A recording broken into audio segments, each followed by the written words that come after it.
It's the end of January 1917. Petrograd is cold and starving. Revolution is brewing. The 300-year Romanov dynasty is in its dying days. We are about to witness 10 months that will shake the world. A spectre is haunting Europe. The spectre of communism. Communism is stronger, more determined than ever. Communist. Communism. The communist. The communist. The communist. Dedicated to the establishment of a new order. Just what is Welcome communism? to the first episode of Season 5 of the Spectre of Communism podcast. My name is Joe Attard, and we're going to talk about the greatest event in human history, the Russian Revolution of 1917. And we're going to be charting the development of the revolution. Just a quick point of clarification. In 1917 in Russia, they used the old Julian calendar, which was 13 days earlier than the modern calendar. So technically, the February Revolution happened in March, by our standards, for example. Should be easy enough to follow. We're going to put the months of the year on the board so you can follow the twists and turns of the amazing story that Fred Weston, a leading member of the Revolutionary Communist International, is going to help us tell today. All right, Fred, before we start getting into the events of 1917, let's talk about the character of the regime which was in charge at the beginning of the year. So this is the regime of Tsar Nicholas II, Nicholas Romanov. What kind of a figure was Tsar Nicholas II? Well, it's worth dedicating just a couple of minutes to this, because today the propaganda of the bourgeois and the right, etc., is to depict anybody on the left as being anti-Semitic, or let's put it this way, anybody that shows any kind of solidarity towards the Palestinian people connected to something else. The Tsar is depicted as this poor figure that went down in history tragically. But the truth is very, very different. It's a complete falsification of history. First, it's always been the right that's been anti-Semitic. In actual fact, some of the biggest pogroms against the Jews took place under the Tsar. Pogroms in which thousands of Jews were killed. And it was anti-Semitism was consciously used under the Tsar to divide workers. Mm-hmm. That is a fact.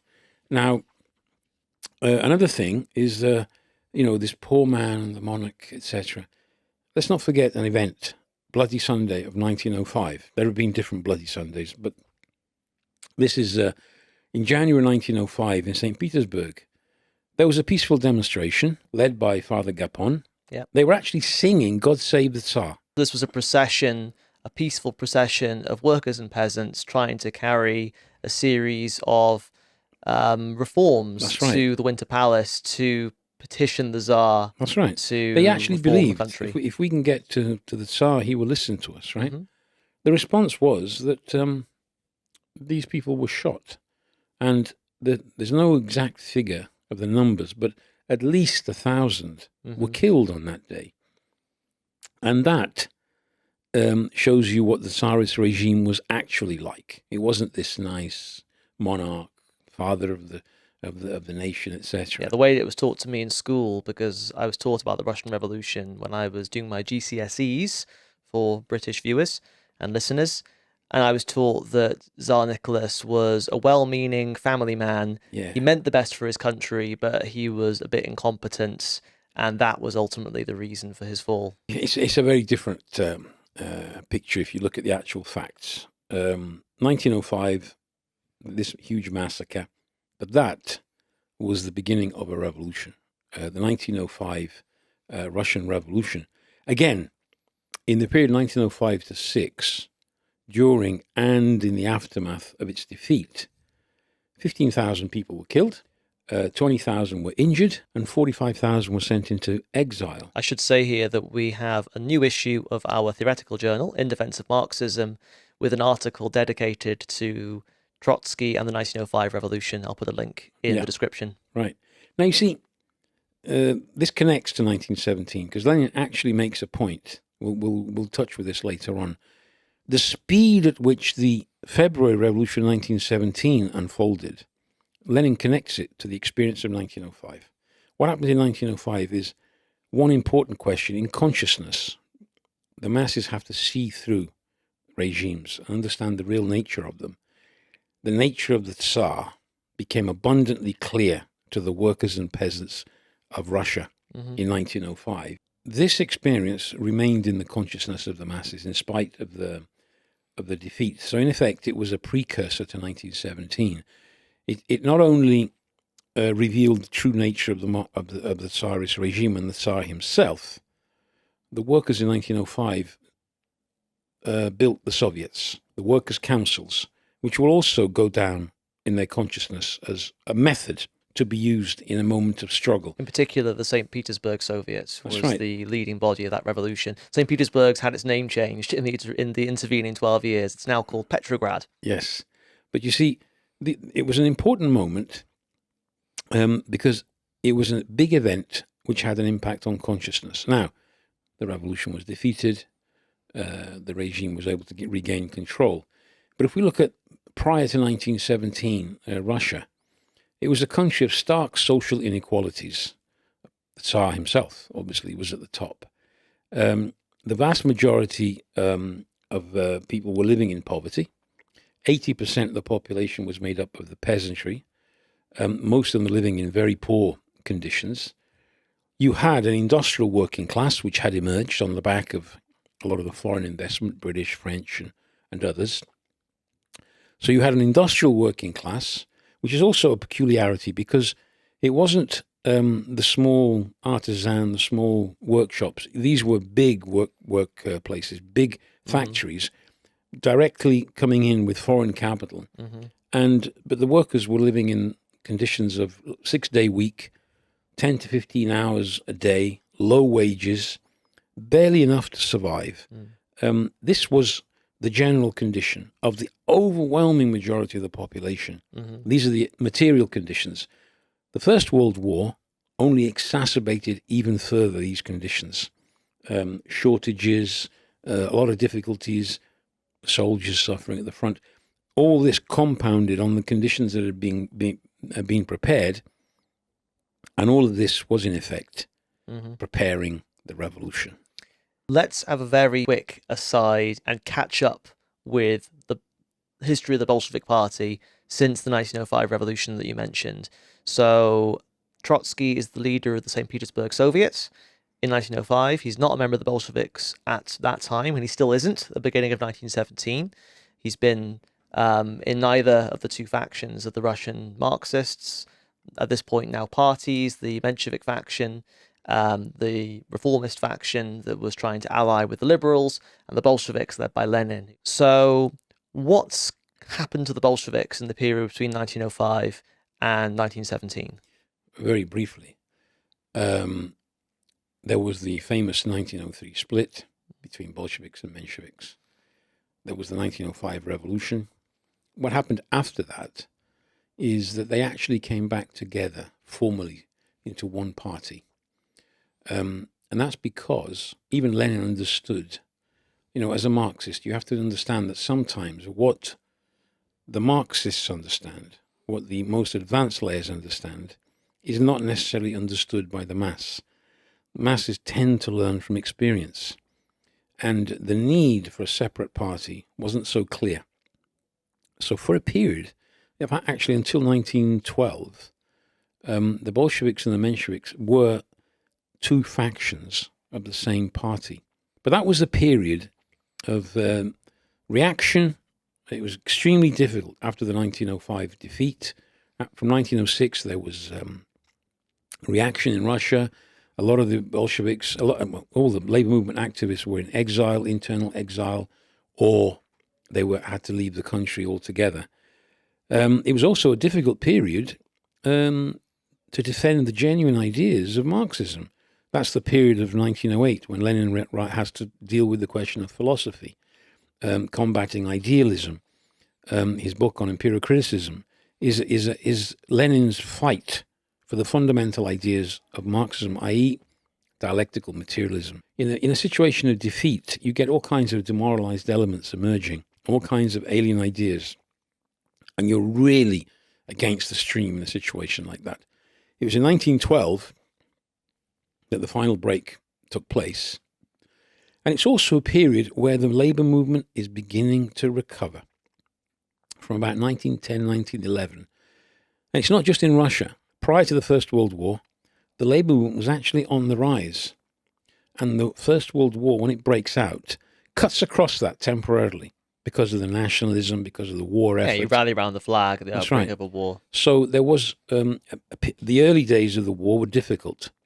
But Lenin understood that the conditions would change, that the war conditions would create a dramatic turn in events. And that started to become quite evident by the time we get to 1917. That was the situation. Lenin was in exile, having to follow events from abroad. Even getting information wasn't easy. We didn't have the internet in those days.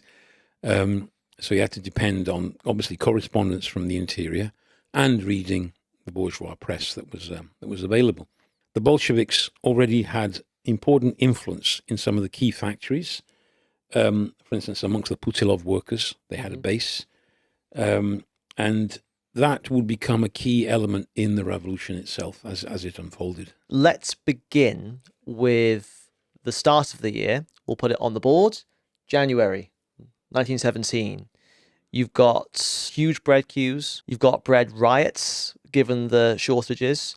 There are already 270,000 people on strike, including 170,000 in Petrograd. You mentioned that a huge number of men are being killed at the fronts.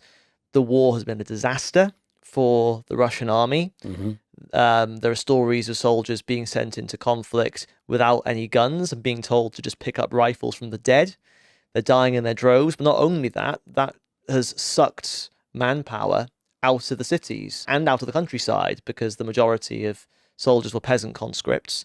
So that means that a lot of the people who remain are women. That's right. And women are going to play an important role in the events to come. Very important role. Very important role. This question of the bread shortages and the bread riots is an indication of the real suffering of the people, especially in the urban areas.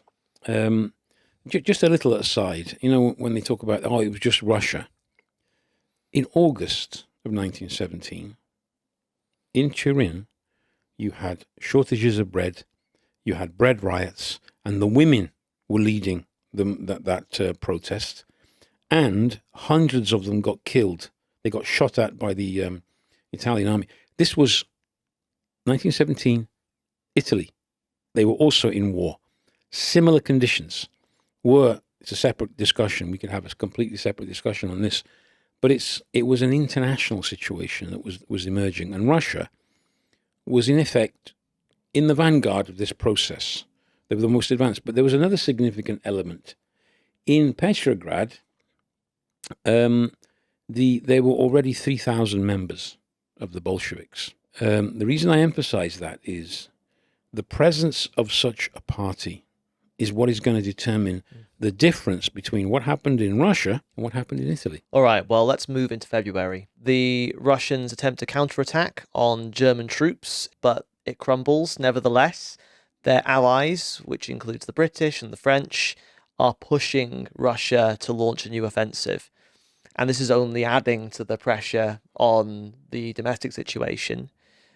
In the first couple of months of this year, there are going to be over 500,000 political strikers, the majority in Petrograd. What is the event or series of events that really triggers the revolutionary process that begins to unfold in February? Well, there were strikes of the Putilov workers. But then there's the key, what is now remembered as Women's Day, 8th of March for us. It was the 23rd of February in the old Russian calendar. And there are meetings in the workplaces, what to do. And it's interesting to note the women play a particularly important role in pushing for strike action. They were the most militant, actually. There's a lot of comments about the women sometimes shaming the men, going out and calling on them to come out, and being basically the trigger of a huge movement The women, they vote massively for strike action. And then once it takes off, it's a wave of strikes that unfolds. Mm-hmm. It becomes an unstoppable process. The women also play a role in going to the soldiers and appealing to them. We're not fighting you, you should be on our side, and appealing on a class basis. And of course, you've got to think, these soldiers, a lot of them most of the soldiers would have been peasants in uniform. Maybe 80% of the population are peasants. But they suffered terribly at the front. So there was a sympathy, a natural sympathy amongst the soldiers towards these women struggling. It had a powerful impact on unleashing the February Revolution. That's what it was. Yeah. So Trotsky goes into these events in detail in his masterful 3-part history of the Russian Revolution.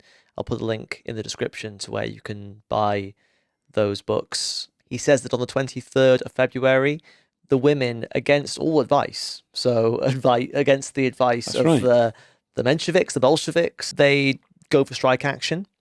And it begins in a district called Vyborg. So the Vyborg textile workers are the spear tip of the revolution. And within a day, you've got 50 big enterprises in Petrograd on strike, and the strikes begin to spread to other districts. The crowds are singing the Marseillaise, which is still a song with revolutionary significance at that time, referencing the Great French Revolution. I'll quote directly from Trotsky's text. He talks about the women workers surrounding the soldiers and the Cossacks who were sent in to quell the strikers.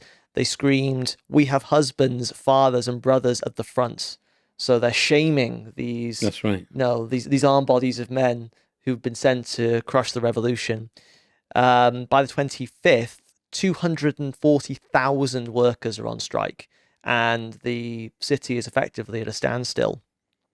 So let's catch up with two of the key players here. First of all, you have got a Duma now in Russia. You, nominally speaking, have an elected parliament. It was one of the conquests of the 1905 revolution. And you have the Tsar. What are they doing in the course of all of this? They're trying to meet the demands of their imperialist allies, the British and the French. They're pushing for the offensive. They're pushing for repressing the strike wave and re-establishing order and discipline and rebuilding the effort for the war. Unfortunately for them, they've completely misread the mood on the ground. They are moving in exactly the opposite direction to that of the masses. What's happening amongst the masses is what we've described so far, but what's interesting is on the, I think it's 25th of February, old calendar, the workers meet in Petrograd and they actually set up the Soviet. So what's happening is that while you have the Duma, which is this formal parliament of the Tsarist regime, the workers are rebuilding on their traditions of the Soviet. And for people who don't know, I mean, Soviet is the Russian word for council. And when you say, the Soviet, it's the Petrograd Council of Workers. In this case, it becomes also a council, not just of workers, but of soldiers. It's interesting because it starts quite inauspiciously. It begins on the 25th with maybe 30 workers' leaders. Yes. Who declare themselves the Petrograd Soviets, and obviously goes on to be the citadel of the Russian Revolution. Mm-hmm. That's right. What's interesting is that the protesters are being attacked by the police, and the Cossacks come in defending the demonstrations from the police. This is a significant turn in the situation. It's one wing of the armed bodies of men being used against the other. And it's not by chance that it's the military as opposed to the police, the soldiers who are showing enormous sympathy for the rising movement of the working class. And this is going to be an important element throughout 1917. The way one section after another of the military, of the ranks of the military, that is the soldiers, come over to the revolution. Trotsky brilliantly describes it in his book when he the scenes where women are challenging the soldiers and you don't know which way it's going to go. And then it just flips. The soldiers come out on the side of the women and the side of the workers, and the balance changes. He He even quotes examples of regiments that are brought in from the outside during 1917, because the soldiers garrisoned in Petrograd were infected by the revolutionary mood. They had their own Soviets. The Tsar and the others, he's very quickly removed, but the bourgeois elements are looking for loyal soldiers, and they think we'll pull them from the front. And they tell them all kinds of stories of what they're going to do. And instead of these soldiers crushing the revolution, in wave after wave, they're basically contaminated with revolution. They're affected by the mood, and they swing over to the revolution. Mm-hmm. And the strength of the revolution keeps growing because of that, because of the conditions that exist on the ground, clearly. Yes, and obviously the experience of war and the complete disillusionment with whatever spirit of, national defencism might have cut across the class struggle at the beginning of the Great War, it's now turned into its complete opposite. Right. And the soldiers are, having been sent to crush their own people who are rising for bread, these are their mothers and wives and sisters and daughters, they break. And at that point, the writing's on the wall. And not only does the soldiers interceding really swing the tide behind the revolution, the Soviet, sensing that strength and with the soldiers on its side, begins taking over the telegraph wires, all the railroad stations, the printing establishments. So in the space of just a couple of days between the 24th and the 28th, the Soviets becomes the real power in Petrograd, which is the most important city in the country. That's right. And there's a really good correspondence sent by one general outside of Petrograd to General Kabalov, who was stationed in Petrograd and was in charge of trying to maintain order. I'm going to read it in full, I think, because I just think it's an incredible historical document. So this is basically a series of telegrams where this guy Kabalov is being asked to report on the situation in Petrograd. So he's asked, how many troops are in order and how many are misbehaving? Kabalov replies, I have at my disposal, in the Admiralty building, 4 companies of the Guard, 5 squadrons of cavalry and Cossacks, and 2 batteries. The rest of the troops have gone over to the revolutionists. He goes on to say, the whole city is in the hands of the revolutionists. The telephone is not working. There is no communication between different parts of the city. He's asked, what authorities are governing different parts of the city? He replies, I cannot answer this question. He's asked, are all the ministries functioning properly? He replies, the ministers have been arrested by the revolutionists. Right. He's asked, what police forces are at your disposal? He replies, none whatsoever. And finally, he's asked, have many weapons, artillery, and military stores fallen into the hands of the mutineers? He replies, all the artillery establishments are in the hands of the revolutionists. It goes to show how quickly this happened, but also how out of touch the Tsar and the general staff are, just how quickly things have turned against them in Petrograd. The Tsar thought he could just re-establish order, as he always had done.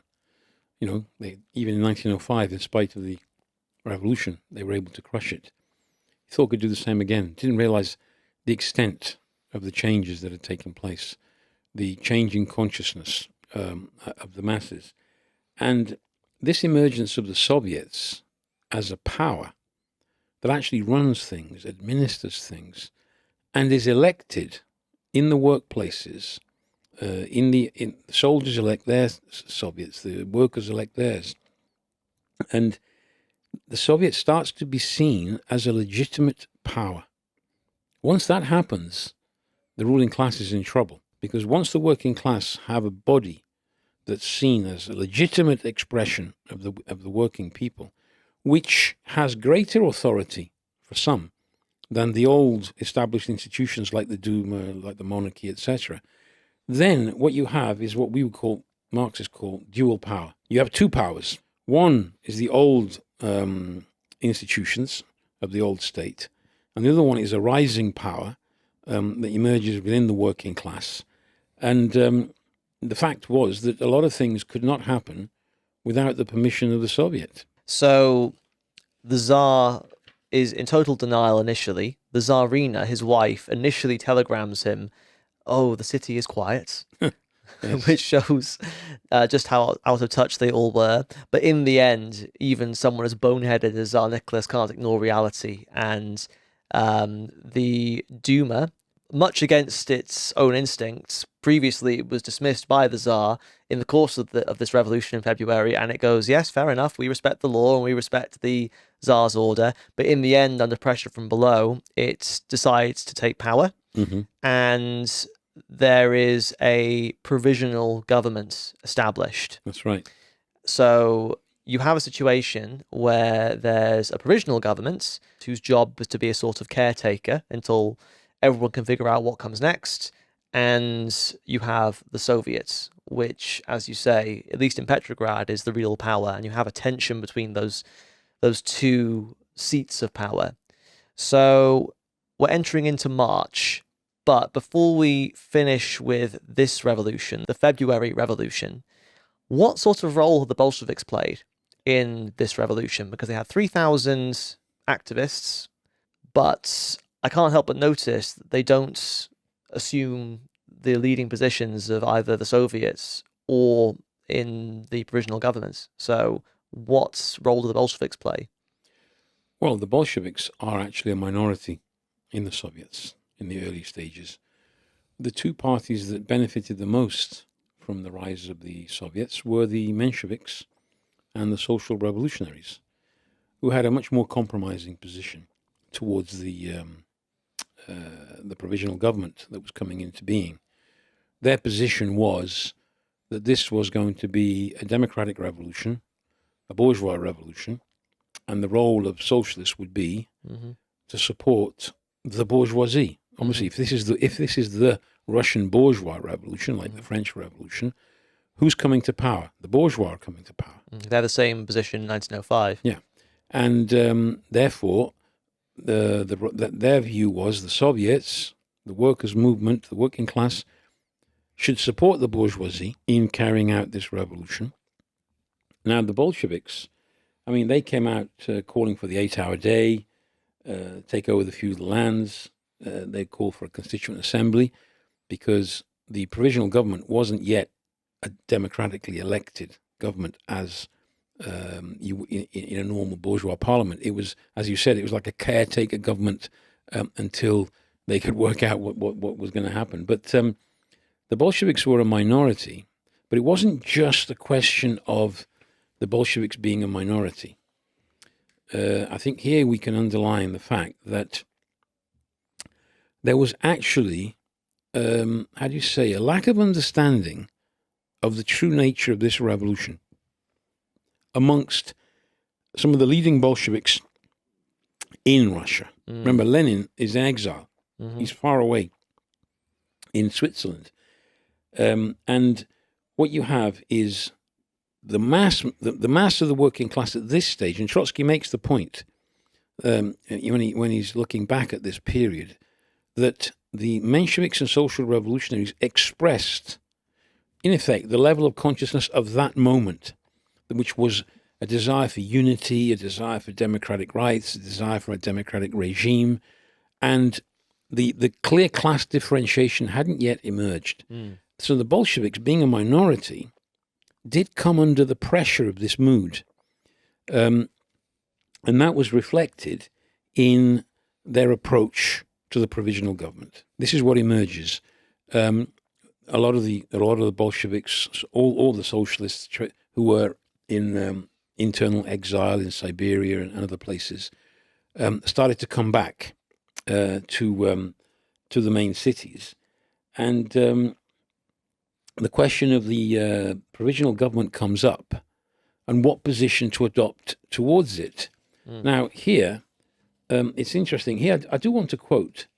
This is from this text. I don't know if they can see it. Yep. So that's the History of the Russian Revolution to Brest-Litovsk by Trotsky. Yeah. So if you want a quick summary, it's an excellent short explanation of what happened. There's under a subtitle that's the class collaboration of the Mensheviks and Social Revolutionaries. This is what Trotsky says. the Mensheviks, who argued that the present revolution was a bourgeois revolution and could not, therefore, be carried through without the participation of the bourgeoisie in the government, right? He says a natural block was thus formed between the socialist revolutionaries and Mensheviks, expressing both the timid and hesitating political mind of the middle-class intellectuals and its vassal attitude towards imperialist liberalism. He's criticizing basically the reformists in the labor movement, but he expresses that this was the stage that they were at, and it was a class collaboration. The leaders of the then leaders of the mass movement of the working class collaborating with the so-called bourgeois Democrats. Well, let's have a bit of a roll call of the people who lead this provisional government. So in early March, the Tsar officially abdicates. That's right. And the cabinet of this provisional government is led by Prince Lvov, so is led by a member of the aristocracy. Yeah. The kind of lead political figure is Milyukov, the leader of the cadets.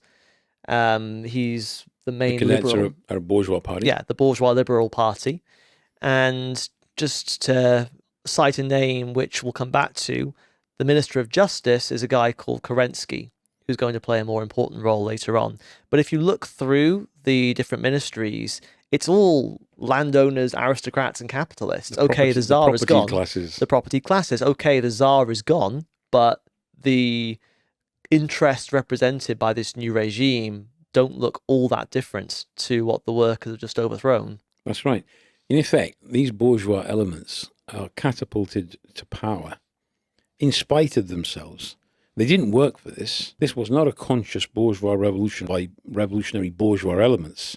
It was the movement of the working class from below, the creation of the Soviets, this powerful surge forward of the working class, which forced these bourgeois elements to step in, remove the Tsar, i.e. remove the most hated figure of the regime, in the hope that by doing that, you can calm things down and regain control and run society along class lines in the interests of the bourgeois and the landed aristocracy. Little detail that's interesting, Kerensky emerges here. Interestingly, he's a member both of the government and the Soviet.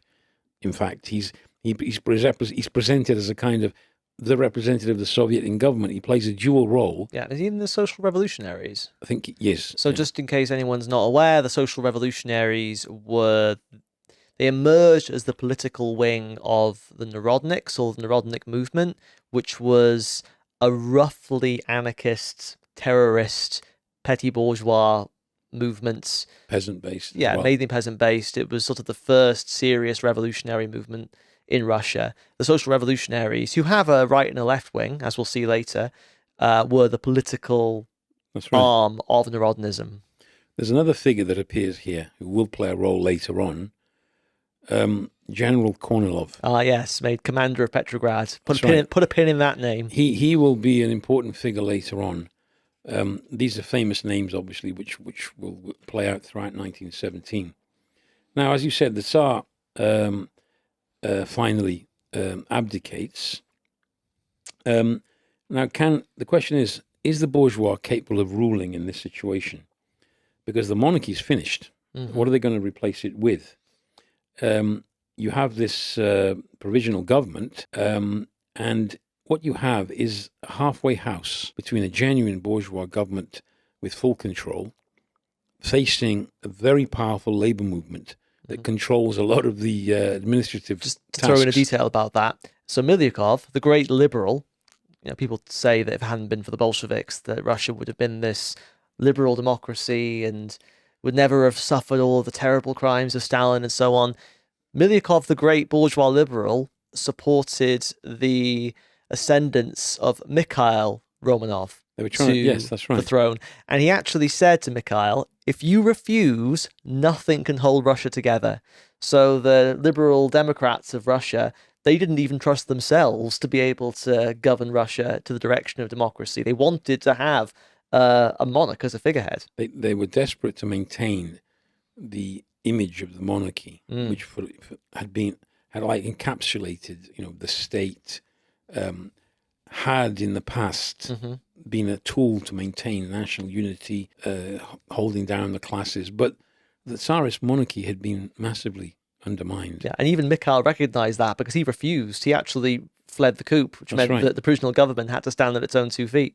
That's right. Eventually, the Tsar gets arrested. They have to really show that they're taking firm measures against this individual. And the provisional government didn't want to arrest him. They were under pressure from the Soviets to arrest him. That's right. But I think, you see, I think that at this stage, the question of what is going to be the position of the Bolshevik Party towards this provisional government, it becomes a key element in the period of March in the revolution. I have here draft theses by Lenin of the 17th of March. He sent a telegram on the 19th of March to the Bolsheviks who were leaving for Russia, and also a copy was sent to the interior to the Bolsheviks in Russia itself. I just want to quote from it. It says this, and this is Lenin. Our tactics: no trust in and no support of the new government. Kerensky is especially suspect. Arming the proletariat is the only guarantee. He's taking a very firm line early on in March. But what we need to see here is that there's a contradiction here appearing between what Lenin is pushing for, which is absolutely no support for the provisional government, and what the Bolsheviks inside Russia are starting to do. Stalin and Kamenev, who returned from exile and basically were running together with other members of the editorial board, they were running the new Pravda. So Pravda being the Bolshevik newspaper. That's right. And that's where this there's a famous text which says that the Bolsheviks would resolutely support the provisional government, and quote, insofar as it fights counter-revolution. Yeah, it's the 9th of March editorial statements of Pravda. That's right. So here we have a government which has the Soviets to deal with, that have this power. The soldiers are arresting their officers. Huge pressure from below. What should this revolutionary movement of the working class do vis-a-vis the provisional government? Now, the pressure was enormous at that time from the Mensheviks, the social revolutionaries. The mood of unity, etc., was to support the provisional government because it's considered to be a step forward, obviously, from the Tsarist monarchy. Lenin is battling even from afar. He writes his famous letters from afar. And while the Soviets are spreading, the movement is getting stronger, etc. Now, it's worth, I think, elaborating a little bit on Lenin's letters from afar, because what is interesting here is the fact that Lenin was putting forward a very clear line, and the Bolshevik leaders on the editorial board of Pravda were putting forward this support insofar as. Lenin had no room for that whatsoever. He said absolutely no support. He warned the workers and the masses against this. But you have, you even had a moment where the Bolsheviks in the interior were negotiating with the Mensheviks. Yes. With the idea of unification. Now, if you think about it, if your position is support insofar as, which doesn't change, isn't that different from the Menshevik position, you can imagine amongst some of the party members, like Stalin, Kamenev, and others, thinking would be, there's mass movement for unity. We could have we could reunite. If you consider the history of these two factions, having been in the same party and not so long before, you have all this developing. And Lenin comes out very hard on this. Now, I wanted to quote this. Here it is. This is what Stalin said on, this is the old calendar, obviously, 29th of March. There's a party conference in March 1917. And it's discussing the attitude towards the provisional government. Stalin, in his report, he states, insofar as the provisional government fortifies the steps of the revolution, to that extent we must support it. Stressing must, right? Now, Lenin is on his way back in the meantime, Lenin is desperately trying to get back to Russia because he's in exile in Switzerland. Mm-hmm. Now, in normal conditions, obviously, you just get on a train to Russia, wouldn't you? But this was the First World War. Russia and Germany were separated by the front. They couldn't just travel through. Lenin, and not just Lenin, Menshevik leaders, many of the socialists in exile, they managed to get a deal in which they got on a train, the famous SEAL train across Germany, to get to Scandinavia, Finland, and then finally back into Russia. And from here is where we get the famous slander of Lenin being a German agent. Yes. Well, we won't deal with that in any real detail. But maybe we'll return to it later. It's interesting that there were Mensheviks on that train as well. Yeah. They're not classed as they did what they took what measures they could to get back. Lenin was, you could see the revolution was unfolding. Lenin arrives back, and on the 4th of April, he's at the conference. Mm-hmm. And in his report, in thesis number 3 of the famous April thesis, he starts off with this: no support whatever to the provisional government. Mm-hmm. Crystal clear. Mm-hmm. Very different to the position Stalin had expressed just a few days before. Mm-hmm. He says, we must explain the utter falsity of all its promises, particularly its renunciation of annexations.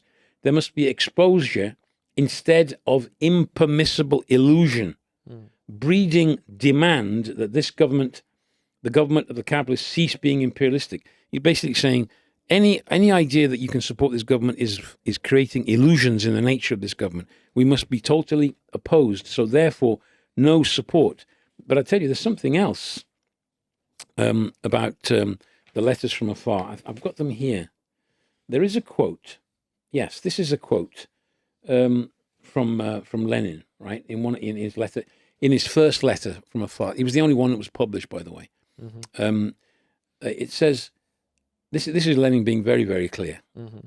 He who says that the workers must support the new government in the interests of the struggle against Tsarist reaction is a traitor to the workers, a traitor to the cause of the proletariat, to the cause of peace and freedom. Now that, you look it up, Marxist Internet Archive, you look it up in today's volumes of the Letters from Afar, you will find that quote. But if you go back to 1917 and look at the version of this letter, which was published in Pravda, that paragraph is missing. I actually, in the 70s, anecdotal thing, I bought an Italian edition of the Letters from Afar. Mm-hmm. Interesting edition. What I've done is I've taken the Italian, I've put it into the English, marked all the bits which were not published. It was basically edited out. And this reference to anybody who supports the new government is a traitor, it's here, all underlined, is not in the text. Now, there's all kinds of people have been trying to interpret why these paragraphs were removed. Later on, Lenin actually ridicules, let's put it this way, the idea that because it's a bourgeois revolution, we the workers, therefore must support the bourgeoisie. That also is taken out of the letter in 1917. Quite clear here.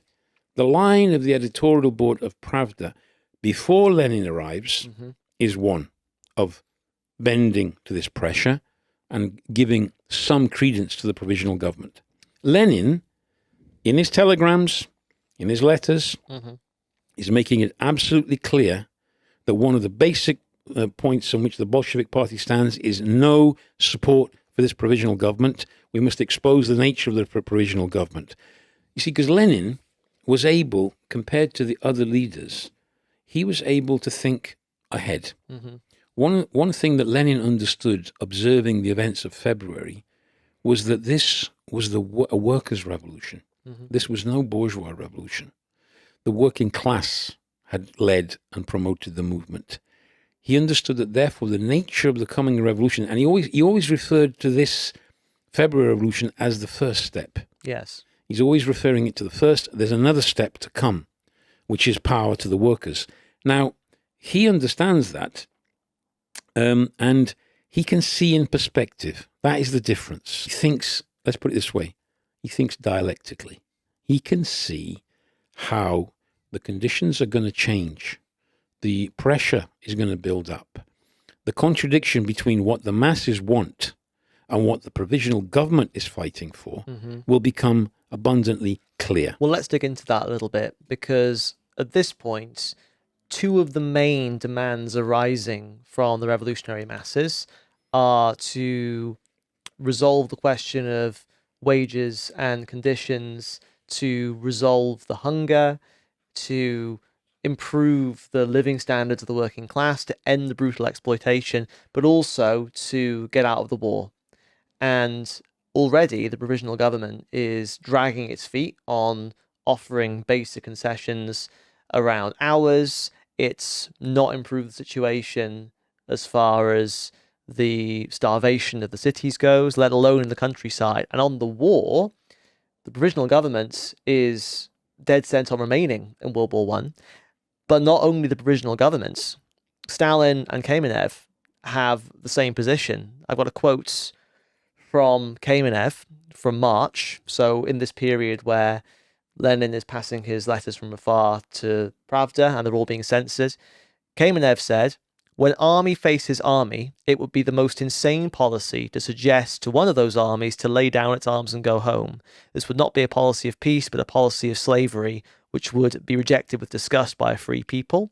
Stalin, on the 16th of March, wrote, "The slogan 'Down with the war' is absolutely unsuitable as a practical means." And he puts down the objections from Lenin about moving towards the Mensheviks, whose policy is clearly and explicitly to support the provisional government. He says that Lenin's criticisms boil down to a storm in a teacup. So you can see he and Kamenev, they're coming under pressure from this sort of jubilant phase of the revolution where, there are illusions amongst the masses in this new provisional government, and they're starting to move bit by bit towards full-throated support. And on this point about, we'll support it insofar as it's not counter-revolutionary, it's already counter-revolutionary because it's already keeping Russia in the war and it's refusing to carry out the workers' demands.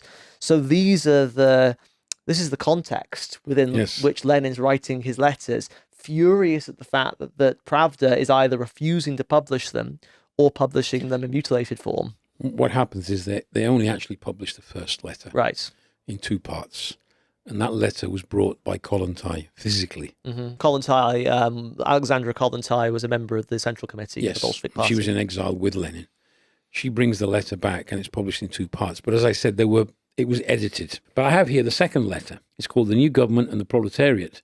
Now, all the subsequent letters after the first were never published. And I mean, by then, I think Lenin had actually come back and presented his April theses. Yeah, so he arrives very dramatically and famously. He's there. He's physically present now. At Finland Station. He draws in on the 3rd of April.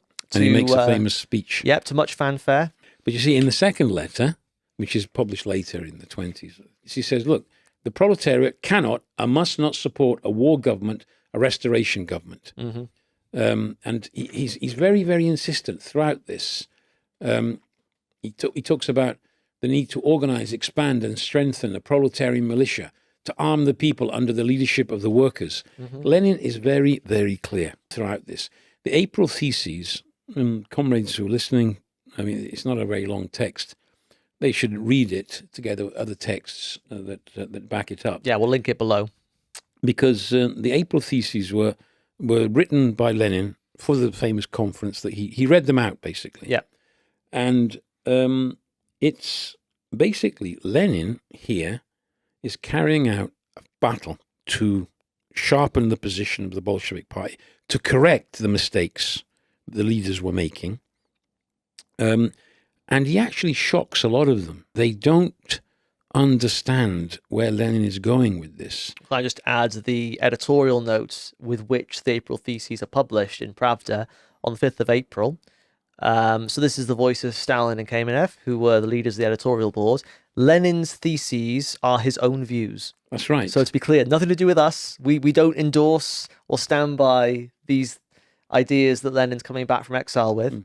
Lenin actually poses, one, the need for workers' power. He poses the question of the name.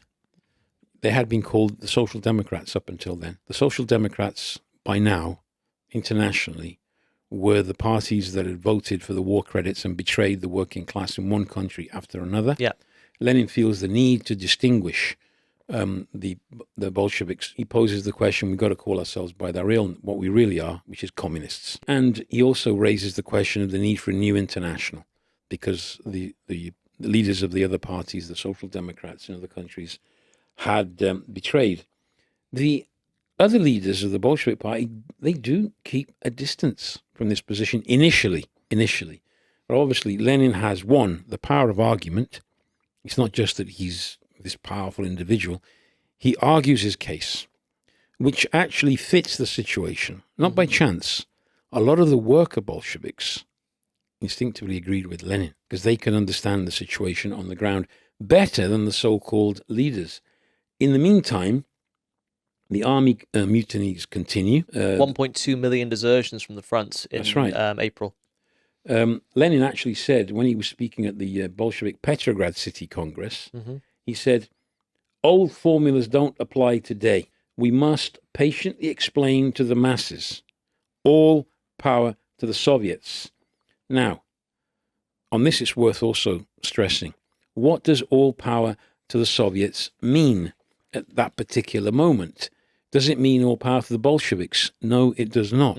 Because, as we said before, at this stage, the Soviets had a Menshevik social revolutionary majority. And what the Bolsheviks were saying was basically the classic. They were putting demands on the Mensheviks and the social revolutionists. Look, here are the Soviets. You have the majority. You have the backing of the working class.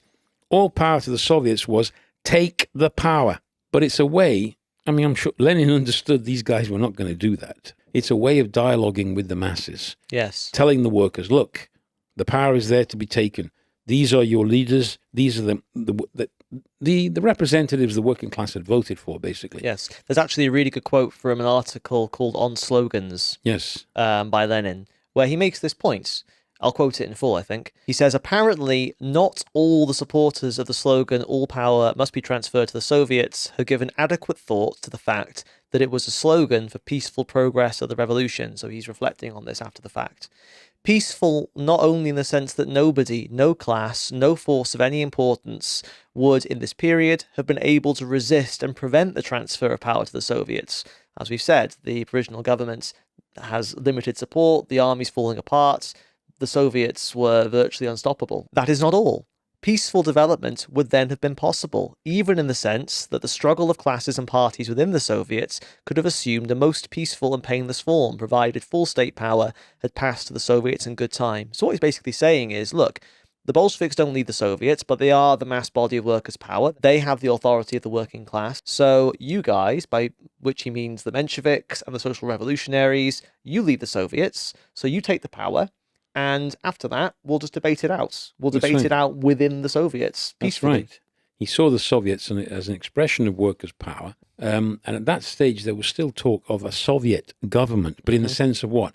A government of the Soviet parties. Yes. What would it have been? It would have been Bolsheviks, Mensheviks, social revolutionaries in what is basically a workers' parliament, a workers' council. And because of the authority of this body, and because they spread, it wasn't just Petrograd, it was spreading. Moscow, and they were springing up all over the country. It was the deputies of the workers, but also you had soldiers' Soviets. Then you started to get peasant Soviets in the rural areas. This new power was emerging, and with the full weight of the peasantry and the working class and the mass of the soldiers, you could have had a peaceful transformation. That's what Lenin is arguing And it's here. worth defending Lenin against the accusations from bourgeois historians later that Lenin was this horrible dictator who just wanted to win by maneuvers and force his position through. He was saying openly, look, in effect, the Soviets have won, or ought to have won. We don't need any further conflict. Let's just, sweep the provisional government off the board of history to the cries of precisely no one and get on with debating the way forward. That's right. All right, let's move forward into May. So, Lenin's back in town. He's fighting an important struggle to drag the Bolsheviks in the correct direction, away from supporting the provisional government, away from unity with the Mensheviks. Milyukov's kicked out of the provisional government, and Leon Trotsky has arrived. That's right. He was also in exile. So Trotsky at the moment is, as I said, neither in the Bolsheviks nor the Mensheviks, but he's very close to the Bolsheviks, and that's known at this point, right? That's right. Leon Trotsky.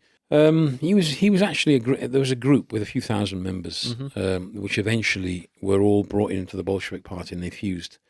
Trotsky's in Petrograd, and he actually expresses that, looking at the different positions that were being expressed, he expresses that the person that he's closest to in terms of the conclusions drawn was Lenin. He understood the nature of the revolution. This is no bourgeois democratic revolution. It's the beginning of a proletarian revolution. In the meantime, the new government that's formed has socialists in Yes, it. the 6 socialist ministers. Yes, and open class collaboration. It's in this context that there's the famous slogan, down with the 10 bourgeois ministers. Again, that is a way that Lenin has of dialoguing with the masses. He's saying, here's the government, it has socialists and it has capitalists. Down with the 10 bourgeois ministers was basically saying to the socialists, break with those. He didn't say down with every part of the government at that stage. It was break with the bourgeois elements and form a workers' government. It was a way of entering into a dialogue, as I said, with the mass of the working class. It was a bridge to the mass of the workers. But you see, the army's in a state of collapse. But Kerensky, what does he do? Here is this figure who comes from the Soviets, is still a popular figure at this stage, and he is working to prepare a new offensive. He wants to strengthen the army, to reorganize it, and to push forward, because he's under pressure from the French, the British, because they're demanding their Russian allies up the ante and get back on track and pull their weight, basically. That's right, and do their bit in beating the Germans in the First World War. But in the meantime, the movement which exists in the cities is also spreading to the countryside. The peasants now are starting to mobilize, calling for the land. And they have a congress in this month. On the 24th of May, the Peasant Congress opens in Petrograd with calls for, I quote, conversion of all land to national property for equal working use without any indemnity. So this is the other big demand for land, dealing with the land question. That's kind of the key to the Russian Revolution, recognized all the way back in 1905. Well, if you think 80% of the population are peasants working in semi-feudal conditions, where they're working on the land of big, powerful landlords, then the Bolsheviks take up the demand for the land. It becomes part of their program, which is an understanding on the part of, obviously, the Bolshevik leadership under Lenin that you need the backing of the peasantry when you have such a balance of forces in the country. And therefore, one of the key demands is land to the peasants. But that means breaking with the landed aristocracy, which has 1,000 threads connecting it to the bourgeois. In some cases, the bourgeois and the landlords were actually the same people.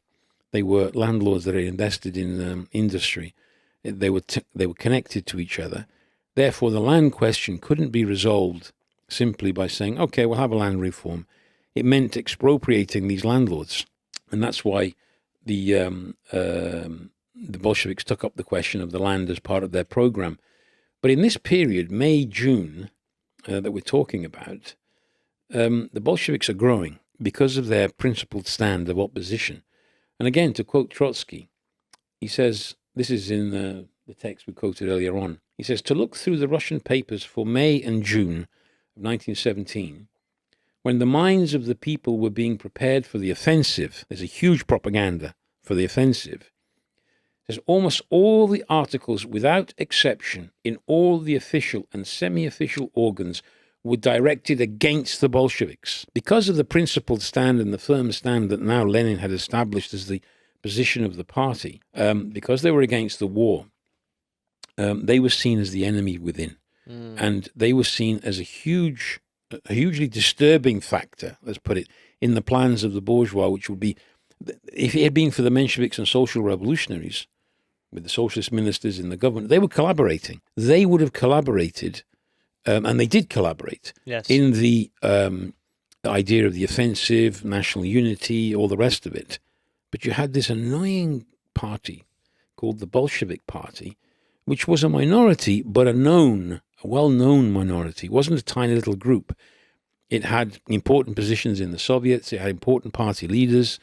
They were a point of reference for the workers and the peasants as they lost illusions in the provisional government. There was a party they could turn to.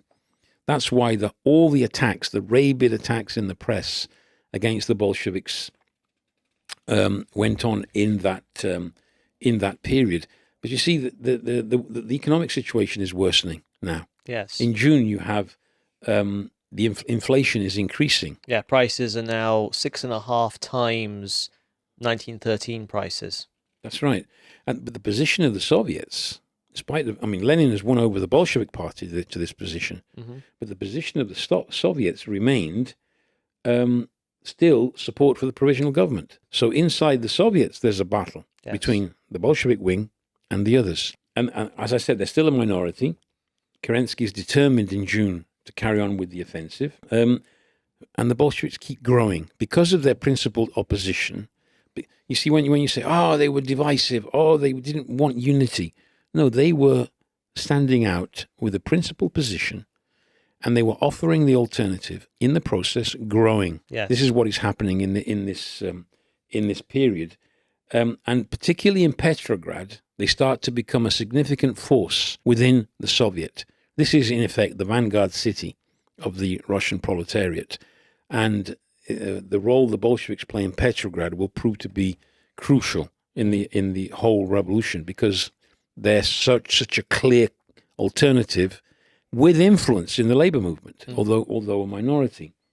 Let's, if you'll indulge me, take another very brief aside to talk about the figure of Kerensky, Alexander Kerensky. He emerges initially as the Minister of Justice. Later on, he becomes the Minister of War, and that's the position he holds in June, which is why he's the one pushing for this offensive. So he was supposed to be a socialist, right? He was meant to be from the left.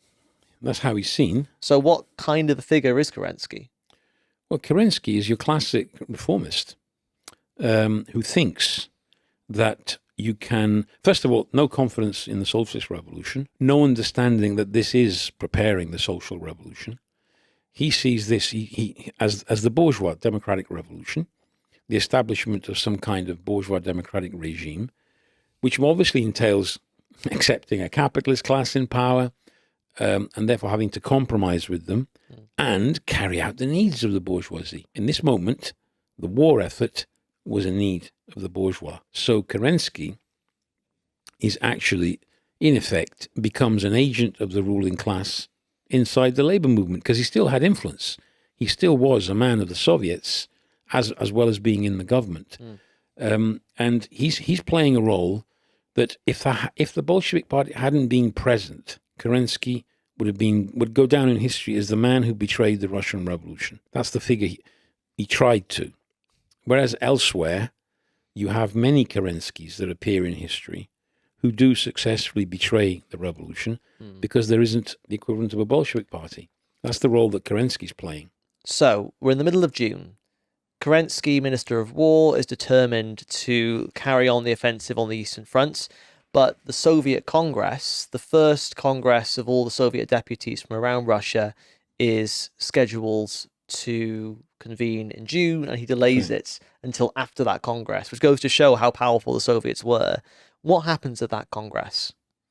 Well, it's attended by over 1,000 delegates, nearly 800 with full votes. And as I said, the Soviets are still officially in support of the provisional government.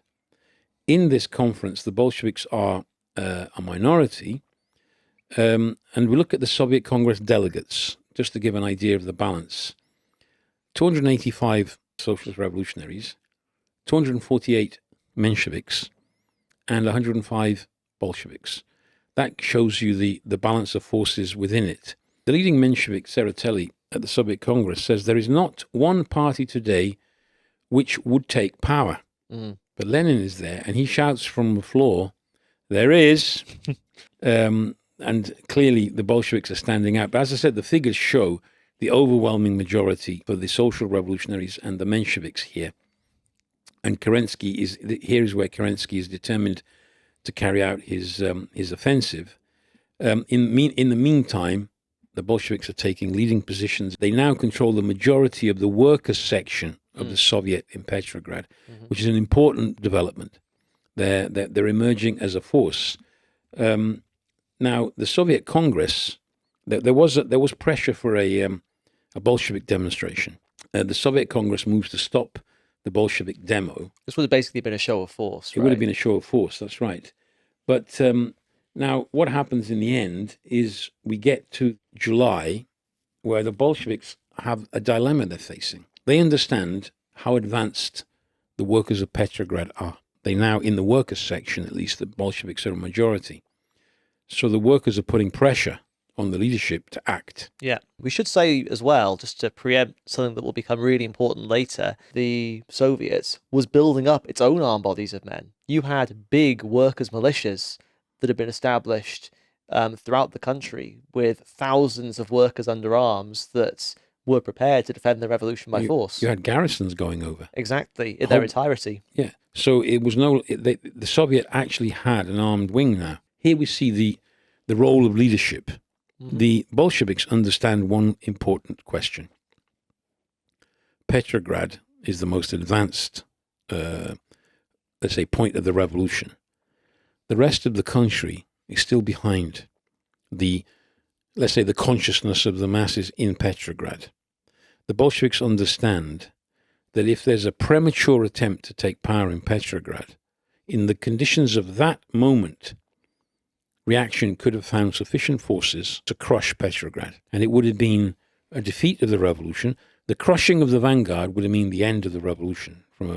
Let's put it from a Bolshevik point of view. And so, the Bolsheviks? What do? They put themselves at the head of the movement, but with the purpose of holding it within certain levels, i.e., not going to the point of actually challenging for power. A show of strength, and this is where what I wanted to quote is what actually happened on the day. Go for it. The 1st of July demonstration, and I'll quote: "The Congress of the Soviets itself organized an unarmed demonstration on July 1st. And that day became the day of our political triumph. The masses turned out in overwhelming numbers." And then he continues, "The workers and soldiers had inscribed on their banners and placards the demands and battle cries of our party. Quote, 'Down with the secret treaties. Down with the policy of strategic offensives. Long live an honorable peace. Down with the 10 capitalist ministers. All power for the Soviets.'" Trotsky says, "This demonstration proved not only to our opponents, but also to ourselves, that we were far stronger in Petrograd than had been imagined."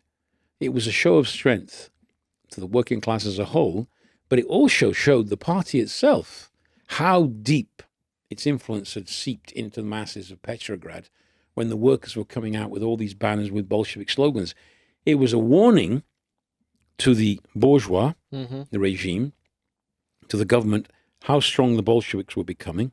This was no longer this small, marginal, extremist, sectarian force, as they like to call it.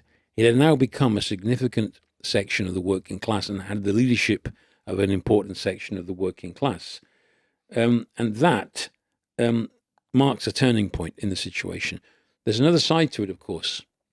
Having had to hold back from challenging for power, which would have been suicidal, they lead the demonstration, but are forced to bide their time, basically, to allow the process to develop across the country, whereby the balance of class forces would change in favor of the Bolsheviks. Because we have to remember, the Soviets were still in the hands of the Mensheviks and social revolutionaries. The Soviets were actually, in their leadership, were being used against the Bolsheviks and could have actually been used in a reactionary way. The Soviets could have actually turned out to be a force for reaction in the hands of these people. And in fact, the Soviet executive, after the 1st of July demonstration, accuses this demonstration of being counter-revolutionary, i.e. that they were working against the interests of the revolution. They were putting together interests of the revolution were push for the offensive and continue the war, which was a total contradiction. So there's a temporary retreat on the part of the leadership. This encourages reaction. And that's when all kinds of attacks now are unleashed publicly in the press, in the media, against Lenin and the Bolsheviks. This is when they start to really step up the campaign that he was a German spy. As I said, the revolution had to take a temporary, in effect, step back in this moment. And because Lenin was against the war, he was presented as being pro-Kaiser, as I said, a German agent, huge propaganda barrage against the Bolsheviks. And the Bolshevik leadership was still showing weakness. In the middle of July, the Bolshevik leaders meet. They met to discuss the new tactics proposed by Lenin. Of the 15 party leaders in attendance, 10 voted against the resolution of the adopted by the Central Committee. Lenin found himself, the next day, he was thoroughly alarmed of the way the party was moving. Because of the temporary weakening, they didn't understand the situation. They thought, we're now on the retreat. They're going to come for us. Mm-hmm. Again, here you see the superiority of Lenin, even in what seemed, on the surface, an extremely difficult position for the Bolsheviks. Lenin could see that the wave was moving towards the Bolsheviks. The process by which their influence was growing in city after city and Soviet after Soviet was continuing. So even in a difficult moment, Lenin could see in perspective what could come, and the necessity, therefore, of maintaining a principled stand, even suffering repression. Mm-hmm. This is when the Bolshevik leaders were starting to get arrested.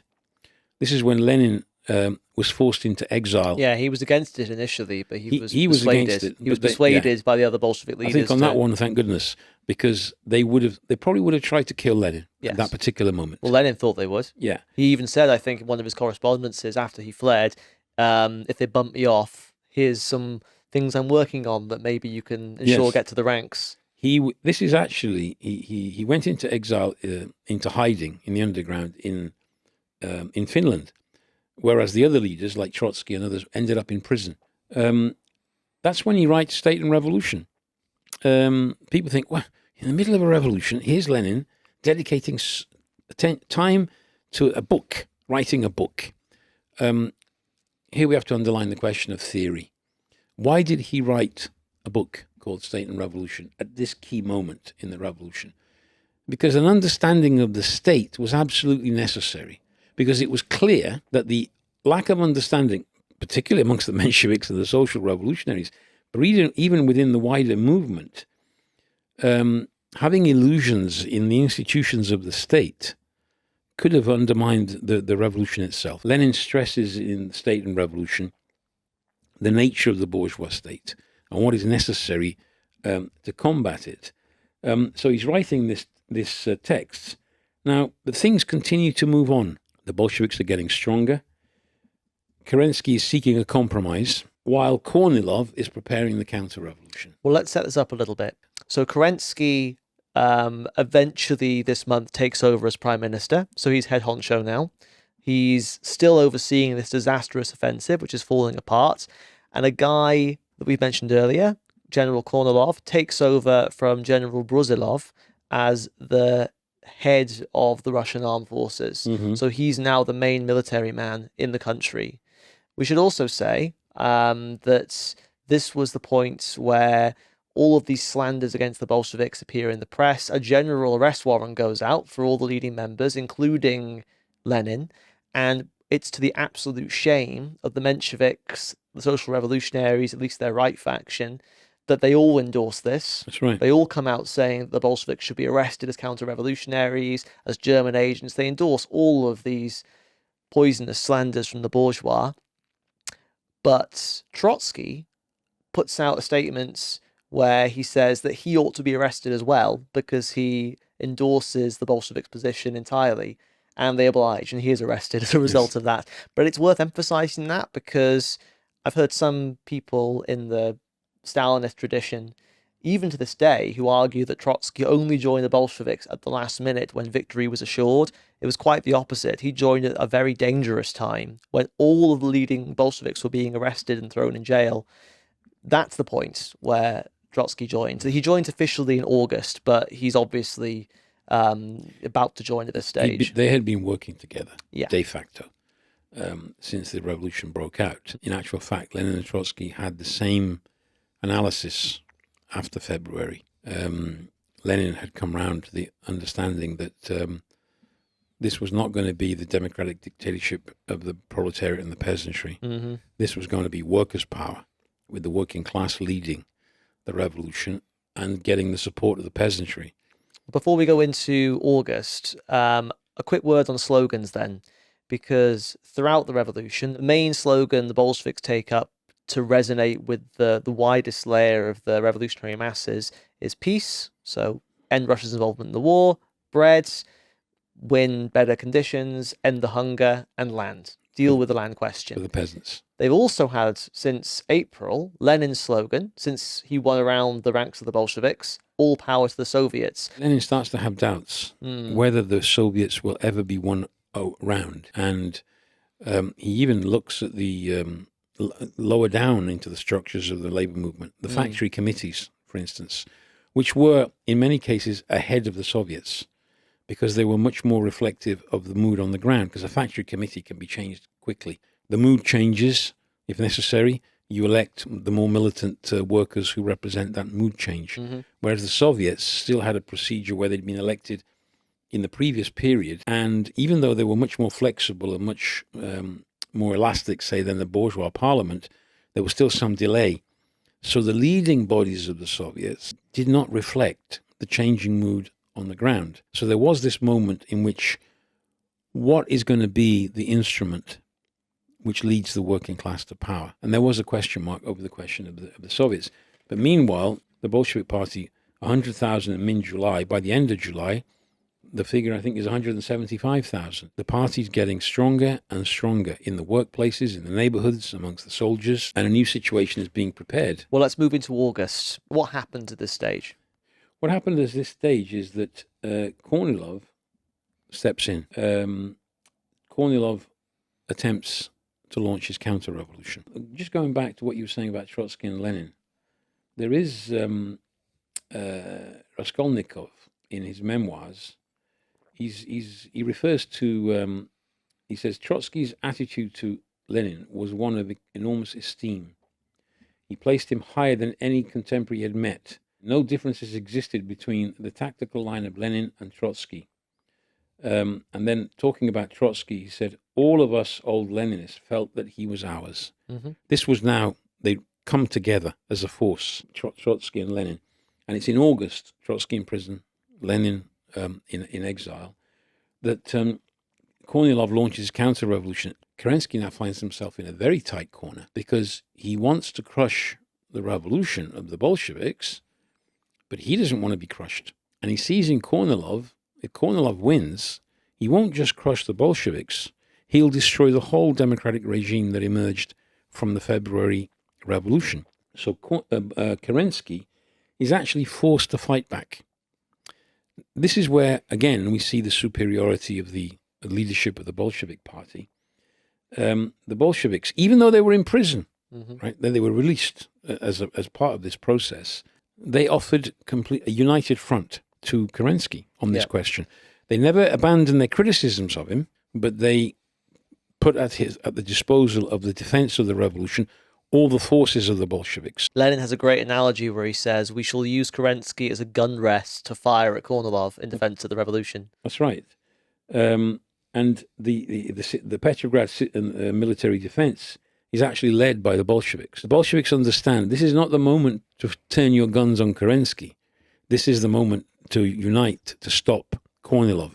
Because had Kornilov been victorious at that moment, we would now be discussing why the Russian Revolution was defeated, the role of Kerensky in betraying the revolution, the Kornilovite counter-revolution. And 1917 would be studied the way we study Germany in 1918 or 1923, the way we study China in 1926 or Spain in 1936 or Chile in 1973, i.e., it would be a defeated revolution, and we'd be discussing the lessons of that defeat and what should have been done. Instead, we're not studying that. We're actually studying what was done to avoid that defeat, Yes. which is the intelligent tactics of the Bolsheviks. They participated. Petrograd was led by the Bolsheviks. The Soviets were getting stronger. The workers fought back. At the end of August, 40,000 workers had joined the Petrograd Red Guards to defend the revolution against Kornilov. And therefore, the Kornilov attempt at a counter-revolutionary coup fails. That is a key moment in the revolution, because once that has failed, the immediate danger of reaction has been pushed back. The Bolsheviks are getting stronger in the Soviets, but still the Soviet executive was trying to hold back the revolution. And then we get to September. Yeah, and we're entering the denouement. September 1917. Trotsky's busted out of jail on a modest bail of 3,000 rubles. And at this point, the Bolsheviks are hailed as the people who saved the revolution from Kornilov. Kerensky is in an even worse position. So what happens in September? Well, the Petrograd Soviet, for example, now is fully Bolshevik. The leadership of the working class in that important city is Bolshevik. The Soviet executive meets in early September. Yeah, September the 9th, I believe. And it's the first time that we see a Bolshevik majority on a resolution. There was a vote in the Soviet executive to sanction the policies of Kerensky. Right, this is clearly a break with Kerensky. Yeah, and the way the vote goes is interesting. For the coalition, that is for the government, 414 against 519 with 67 abstentions. It was a resounding victory for a Bolshevik position, which was a clear turning point. Yeah. In the situation. It's a vote of no confidence in the provisional government by the Petrograd executive. That's right. So you can see things are accelerating. Events. The Kornilov coup has had its effect. It's like a warning to the working class. You cannot trust this ruling class. You don't take firm measures against these people. They're going to turn on you. They're going to destroy the revolution. So things are moving. There's a Bolshevik Central Committee. Yeah, 20th September. That takes place. They agree to participate in what was called the pre-parliament. It was a coalition with bourgeois forces. Lenin and Trotsky were actually for boycotting it. But they went ahead.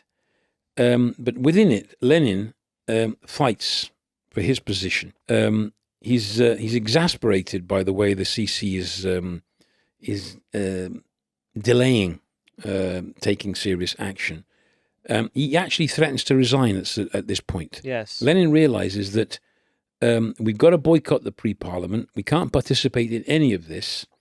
And he can see the impending revolution is here. Yeah. In his mind, at this point, the task is to organize the workers, organize the masses for the overthrow of Kerensky. That's and right. participating in this farce of a pre-parliament would be effectively an endorsement of the continuation of the provisional government. Exactly, a bourgeois institution. Yeah. So it's resolved in the end. The Bolsheviks, their tactic is they participate, but then they walk out. They turn their backs on it. That is an important tactical thing to send a message to the masses. No trust in this body. And that's when we get to the month of October. All right, well, put it on the board. The big month, Red October. So, what's the situation here? What kind of strength do the Bolsheviks have? What kind of plans are underway? Well, more and more Soviets, local Soviets, are passing over to the Bolsheviks. The factory committees are supporting the Bolsheviks, even sections of the trade unions. And the masses in general, there's a massive wave now towards the Bolshevik Party. It's quite clear. This is a key moment in history which shows This actually highlights the importance of the Revolutionary Party. It's quite clear here that the masses are drawing revolutionary conclusions. They've been through all of this experience that we've just outlined. Mm-hmm.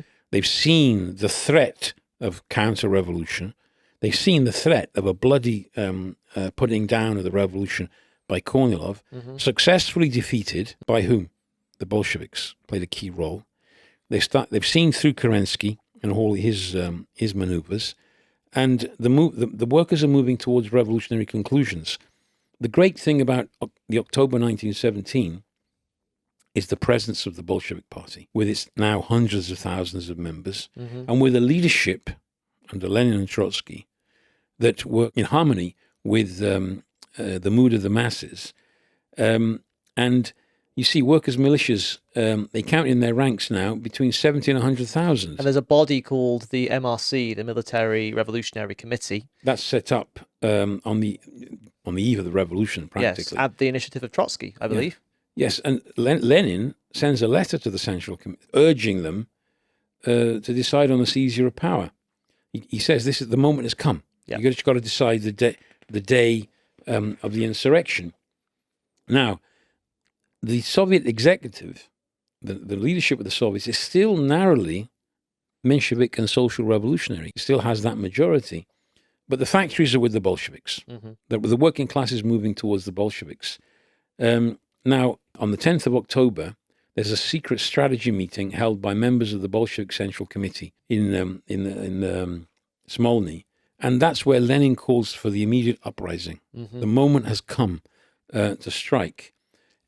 Everybody sides with Lenin except Zinoviev and Kamenev. This is the famous Central Committee where two key leading Bolsheviks vacillate at a key moment. I would also throw in that Stalin says nothing. That's right. He sits in the background. It's the famous meeting where the big majority, obviously, with Lenin, the Central Committee. So this is the Bolshevik Central Committee. That's right. It organizes a meeting, and Lenin defends the October 10th resolution, and he says the masses have given the Bolsheviks their trust and demand from them not words but deeds. And he says power must be seized immediately, at once. Every day lost could be fatal. History will not forgive us if we do not take power now. This is the key moment, and the CC endorses this position. 2 days later, on the 18th of October, Kamenev, even though the Central Committee has endorsed the 10th of October resolution, publishes a declaration against an uprising. That's right. So he essentially breaks the party line in a public newspaper, and Lenin is furious, and this is where he pushes to have Kamenev and Zinoviev kicked out of the party. Well, they endanger the revolution. The key decision, and you're putting it out in public, that the insurrection is being prepared. It's important to understand that there was a discussion here about obviously winning over the Soviets to this position, because obviously the Soviets were the democratically elected bodies, the councils of the workers, etc. To have the backing of the Soviet, obviously, would give you enormous authority. But Lenin and Trotsky, they understood that it's not enough just to get a resolution passed at the Soviets.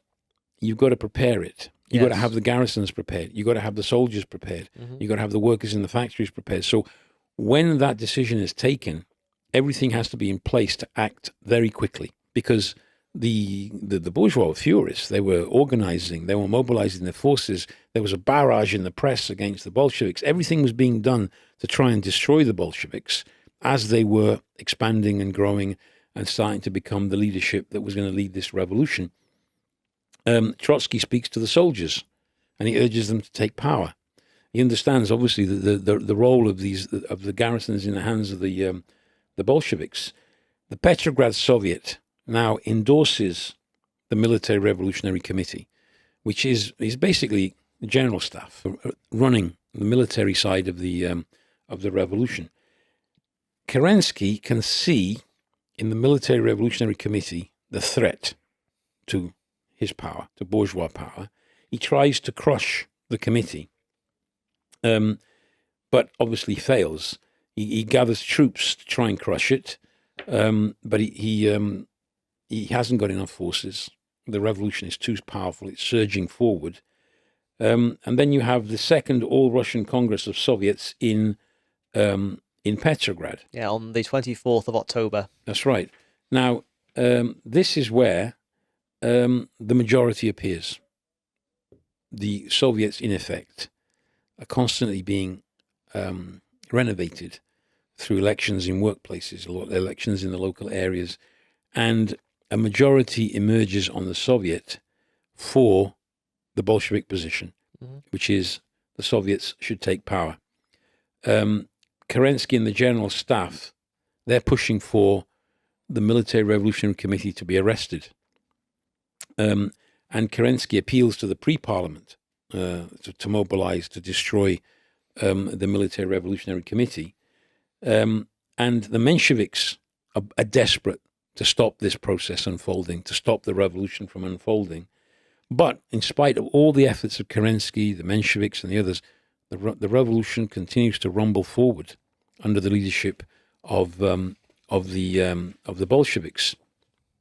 Here we have the Winter Palace, which is this symbol of bourgeois democratic power. Let's put it that way. It's defenseless, and the revolution is moving forward. And the reason it's defenseless is because there's nobody prepared to defend it. That's right. All the regiments, they were all swinging to the Bolsheviks. I think from what I remember reading in John Reed's 10 Days That Shook the World, which I also recommend and will link in the description, the provisional government was forced to rely on in its defence essentially like a youth brigade, so a bunch of reactionary Boy Scouts and one reactionary women's division, both of which more or less surrendered without a fight when it came down to it. There were groups of cadets, young cadets, that tried to use arms and to resist.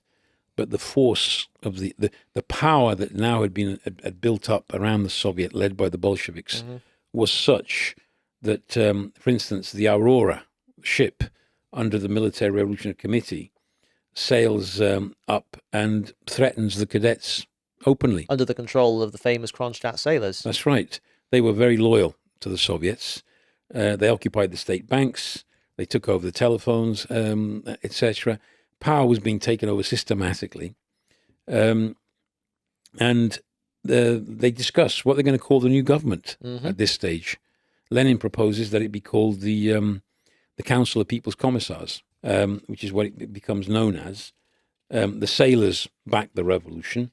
And then they discuss the plans to take the Winter Palace. With the legitimacy now of the Russian Congress of the Soviets, they move.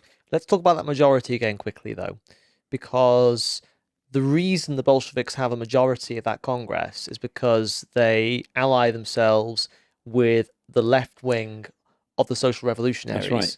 So can we talk about that quickly? Because the Social Revolutionaries was a bit of a strange beast.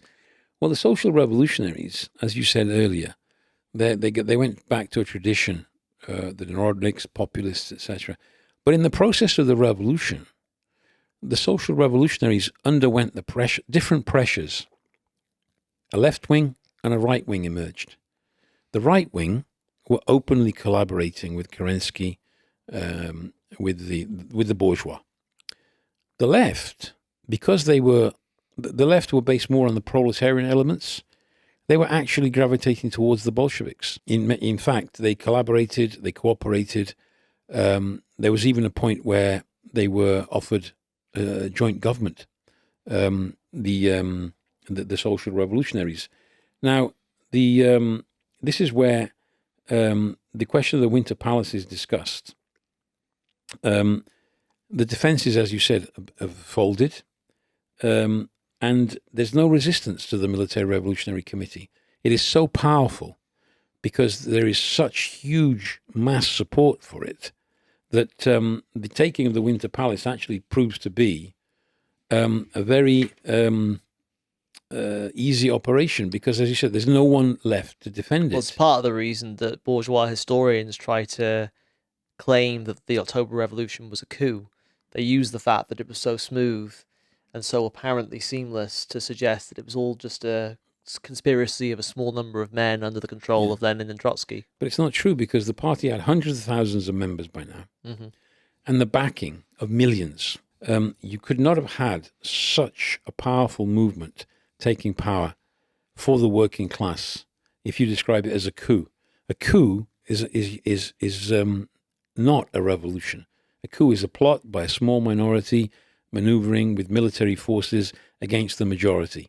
The coups that we've known, the Pinochet coup of 1973, that's a coup, not the October Revolution.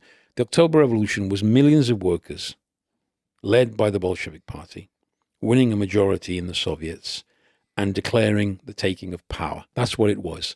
And now, what happens now is the key moment in which power has passed to the Soviets in Petrograd. That's not the end of the revolution. That is the first step, but it's the beginning of the building of the new regime. So I'd like to end this history of the revolutionary year 1917 with a quote from Pravda published on the morning of the Russian Revolution. It says, "They wanted us to take the power alone, so that we alone should have to contend with the terrible difficulties confronting the country. So be it. We take the power alone, relying upon the voice of the country and counting upon the friendly help of the European proletariat." That's important because it goes to show that Lenin was thinking that the fate of the Russian Revolution was tied inexorably to the European and world revolution. Can I just add a couple of little points? Since 1917, we have had many Februaries. Germany, Italy, Germany 1918, Italy 1920, China 1926, Spain in the 30s, Italy again 1945. Today, Nepal has had its February. Indonesia, Madagascar, Sri Lanka, Bangladesh. We have had numerous Februaries, i.e., moments in which the masses have surged and brought down governments, brought down presidents, prime ministers who've had to flee. The problem is, there's not been an October to follow these Februaries. What was the difference? Well, we've described the role of the Bolshevik Party in this podcast. The crucial role that a revolutionary party can play in gathering together the advanced layers of the working class as a force to lead the society forward in overthrowing the old system. Today we have the Februaries. What we need to do is prepare for the Octobers. The way to do that is build that revolutionary party that's missing. If you're interested in discussion, think of joining us as well. Absolutely. And obviously a revolutionary party is nothing without revolutionary theory. And we've quoted a number of texts that have helped us to prepare for this episode over the course of it. I've linked them all in the description. But our main bookshop, Well Read Books, is a treasure trove of fantastic texts about the Russian Revolution, Alan Wood's Bolshevism, History of the Bolshevik Party, our new biography of Lenin, published last year. There are many, many, many texts that deal with this greatest event in human history. And the reason we say that, it's not to be trite or to bombastically overstate things. This was the first time in history that ordinary people seized power, but more importantly, held on to power. And it was as a consequence of the patient work the Bolsheviks performed, not just in the course of January to October, but in the more than a decade, almost 2 decades prior. Lenin's patient work to build up the small forces to eventually create a revolutionary party capable of leading the masses of Russia to victory. And where in early days, when it comes to building the embryo of such an organization in the Revolutionary Communist International, but hopefully on the basis of this episode, you'll understand the importance of creating that revolutionary party and you'll join us in the most important task facing humanity today. So, that was episode 1 of our new season. We'll be back every week for the next 7 weeks with new episodes of the Spectre of Communism podcast on YouTube and also everywhere else you get your podcasts, Spotify, Apple, etc. We're going to be dealing with other revolutions from history. We're going to be taking questions from our viewers, dealing with some fundamental matters of theory and philosophy and history. And we're also going to be performing some deep dives into some of our classic pieces of Marxist theory. So stay tuned for all of that. Fred, that was a fantastic discussion. Thank you so much for taking us through the revolutionary year of 1917. My pleasure. And I'll say goodbye for now and see you all next week. A spectre is haunting Europe.